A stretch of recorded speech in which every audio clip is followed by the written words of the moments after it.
Welcome back, welcome back. Things have changed.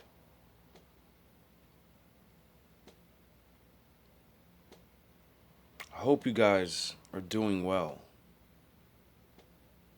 Shalom to my brothers and sisters.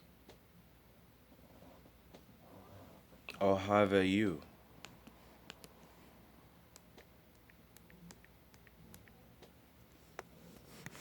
Let's learn together. Let's think together. Communication affecting people with words. Here's one that's a challenge, learning to identify with whoever you're talking to, whether it's a group or an individual. Identification simply means build a bridge between you and someone else so that the conversation flows easy, so that you try to do your best to understand where each other is coming from. Identification means start with something real. If you're married and have a family and you talk to someone who's married and has a family, that's an easy identification. I'm married, you're married, I've got children, you've got children. What gets to be a little more complicated now is I'm a man, you're a woman. See this? Now, if we both have children, we would have that in common. If we both worked at the local department store, we might have that in common to talk about as a start. You both think. You both dream. You both were a child. You both have favorite colors. You both have family. You both believe in something, even if it's different. We all have many things to talk about, yet we don't. Why are you afraid to express yourself? Why do you think they won't accept you?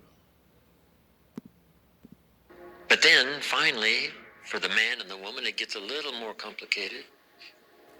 Expectations, demands, all that. Man gets married, hands his wife this list of 12 positions he wants her to fill eventually. Mother, lover, chauffeur, housekeeper, cook, teacher, guardian, just to name a few. She says, whoa, that's pretty heavy. And then he's got his own challenge. She says to him, go conquer the world and be home by 5 o'clock. And he says, whoa. If you play your part, I will conquer.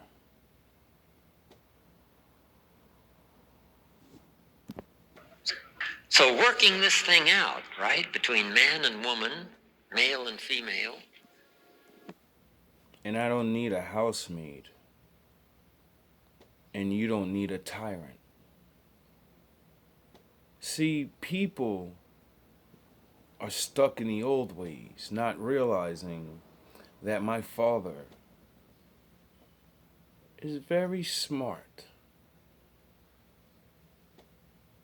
and has been ready for the mistakes we would have made in this lifetime. And there are other ways that lead to his way. Brother and sister, it's a challenge. But it was meant, right, for the combination to be extraordinary. Yes. Here's what happens in the combination. You multiply the effect by 2, by 3, by 5, by 10.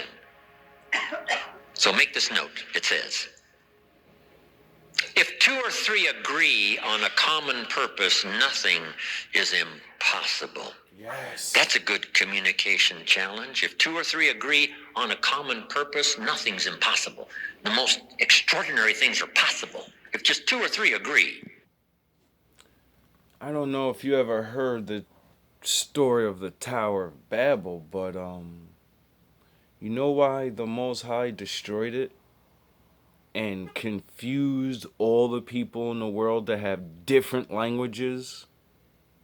Because when we all communicate and we can actually talk to each other and express our ideas, the Most High said they can do anything. And they're using it for wickedness, so I'm going to destroy that. I wonder if they were not trying to use it for wickedness. What would they have built? See, the challenge is the two or three to agree. And this is where identifying, could we identify a common purpose? Could we identify a common reason and get together and blend our resources together? My time, your time put together might be extraordinary time. Yes. In this case now, 1 + 1 doesn't equal 2. No. 1 + 1 could equal 10, the power of 10. 1 + 1 to you equals 2. 1 + 1 to me equals 3.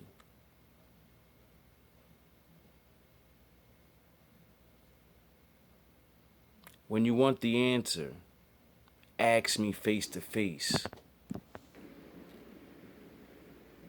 Old Testament, there's a unique phrase that says one can become so powerful they can put 1,000 to flight. Yes. Cause 1,000 to flee. Yes. If two get together, they can cause 10,000 to Yes. flee. Giving us that idea that 1 + 1, in terms of potential power, in blending talents and skills and purpose, could multiply the power not by 2, but by 10. Yes. That's why extraordinary partnerships, right, can produce some of the most colossal product. That's the favor of my Father. Numbers don't lie, but He does whatever He wants with the numbers. He made them up. Activity and business structure and all kinds of unique things. Two together. Doesn't take that many, right? Jesus only had 12. Yes. So it doesn't take 2,000 if a few say, let's conquer the world. If a few say, we could do something extraordinary, your talent plus mine, maybe another one or two. See, just a few with common interest, common power. But the whole key is you start that potential by building a bridge of understanding each other, identification, okay? The bridge must be built in the mind. Do you know how to build a bridge to somebody else's mind? Let me teach you. Here's a big challenge. If the adult is 40 and the child is 12, see, that's a heck of a bridge to build between 40 and 12. How do you identify? Here's one of the best ways. Remember when you were 12. Yes. And talk about that. Yes. I remember 12. I remember almost every day of being 12. One of the problems of being 12 is you're not 13. I mean, the teenagers go away. They do some, fun things. They're gone. If I heard it once, I heard it 100 times. You're only 12. I said, wow, I'm stuck here. It's like being stuck. Finally, I turned 13. See, kids will understand that. Being 12, wishing you were 13. Did you ever get chosen last? Yes. They're choosing up sides. The leaders are choosing up sides. I'll take you, I'll take you, I'll take you, I'll take you. You're standing there, standing there. I'll take you, I'll take you. Finally, the last one says, I guess I'll have to take you.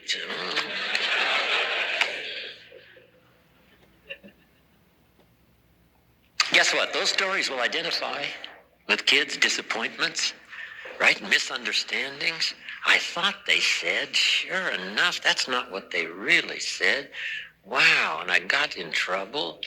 Kids will understand that. This is called identification. Finding some common ground in which to communicate. Okay, that's important. Here's the next one. In communication, that is attacking the problem without attacking the person. Yes.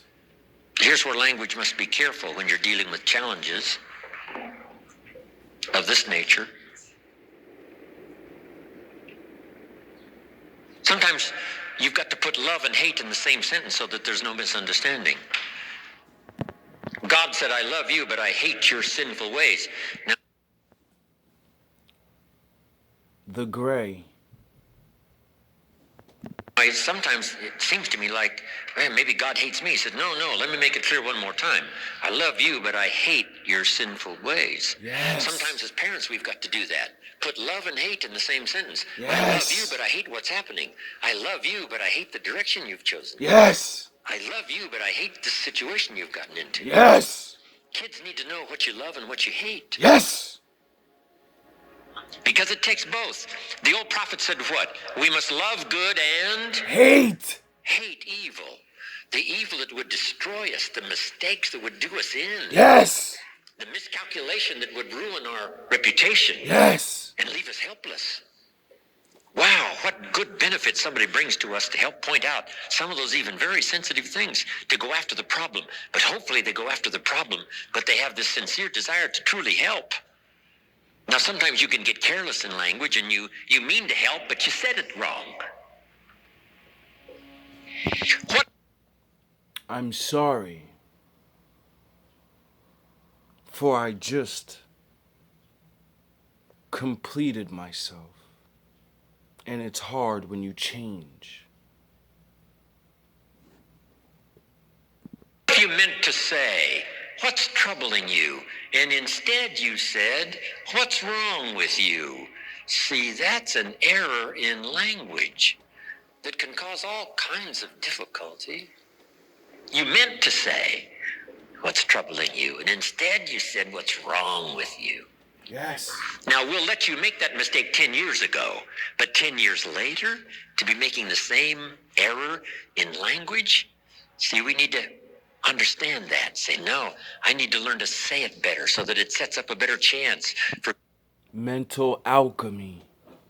If you change your words and use the right words, the person will respond to you the way you want. They will begin to understand what you really mean. communication. It sets up a better chance for me to talk about something constructive and not come out with something wrong, saying it wrong, correct all those errors in verbal judgment. Here's a good way to go after the problem. Go after the problem that you've had. Yes.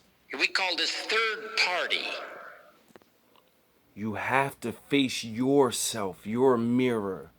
When you get rid of aligning yourself and all your lies, then you will be able to see and humble yourself. And then when you see them lying to themselves about the things you lied to yourself about, you can help them.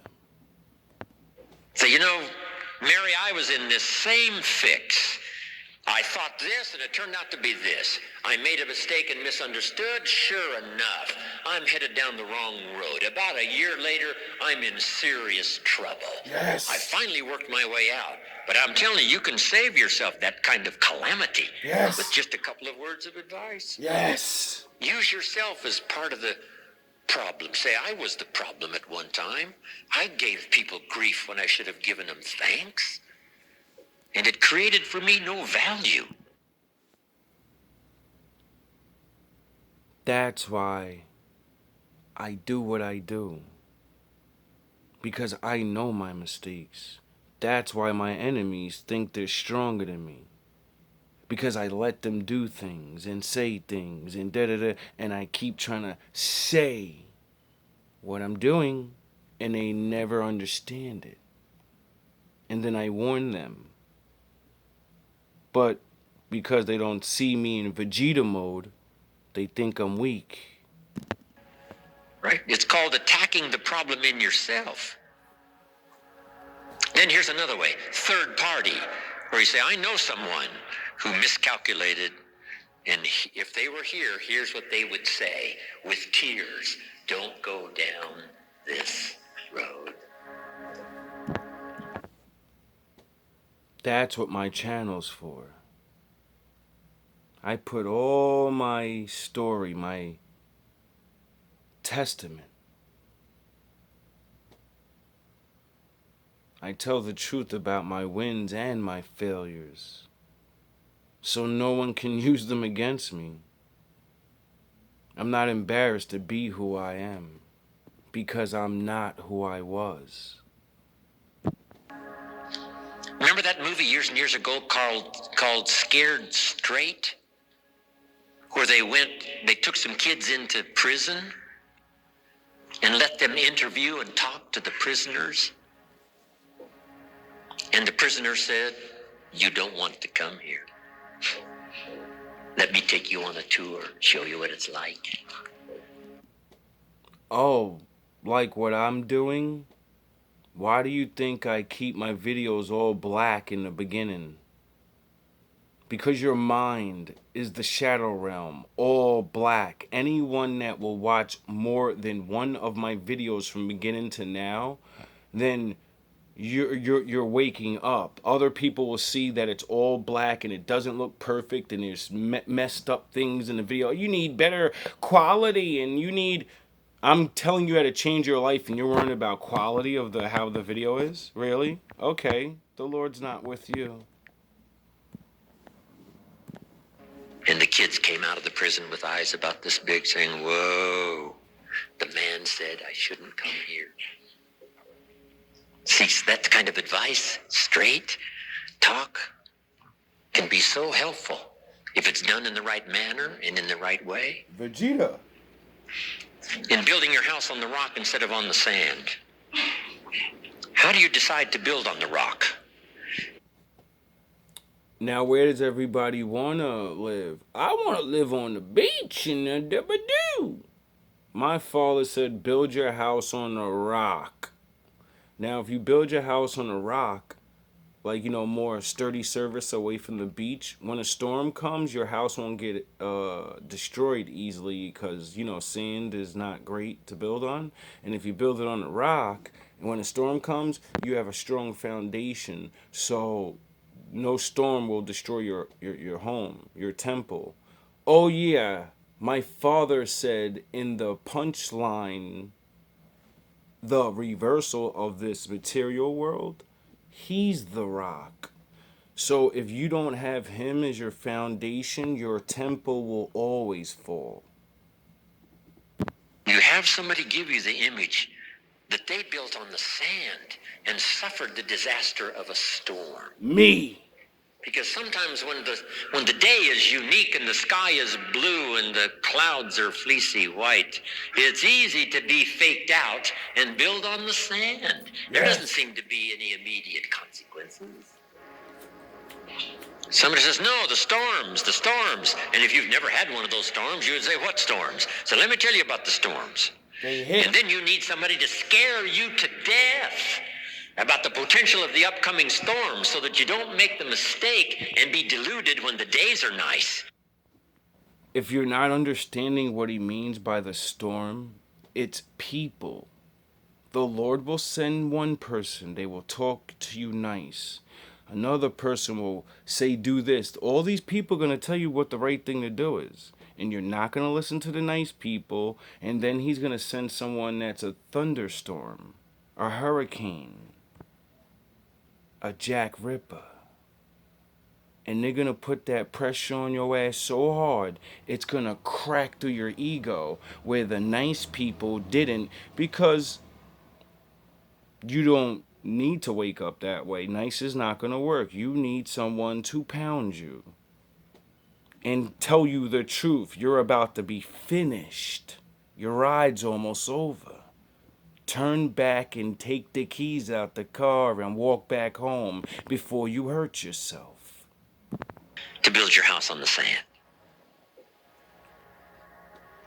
Isn't that a challenge? The answer is yes, that's a challenge, but that's life. That's the deal. How often does winter follow fall? Every year. Every year. Years ago, I did a series of lectures for Chevron dealers and their management. All over America, even up in Alaska and over in Hawaii. When I first started giving them this series of lectures, the management and some of the leaders of the Chevron Corporation called me in and we had a nice talk. And they said, well, first of all, Mr. Rohn, we'd like to get acquainted, and we've heard about your presentation, and we think you might be able to share some good ideas. And they said, by the way, you travel the world, and right, you know a lot of corporate executives, and you've been in business for a long time all around the world. They asked me, what do you think the next 10 years are going to be like? And I said to them, gentlemen, you have asked the right person. Yes. Ask me. So their eyes lit up. I said, I do have experience. I have traveled the world. I dare one of you to ask me face to face. Now take his answer. And I've lived a long time, and I really know the deal. And here's how the next 10 years are going to be. About like the last 10. Right. Winter follows fall. Some are easy and some are hard. Some are difficult and some are simple. And then spring follows winter.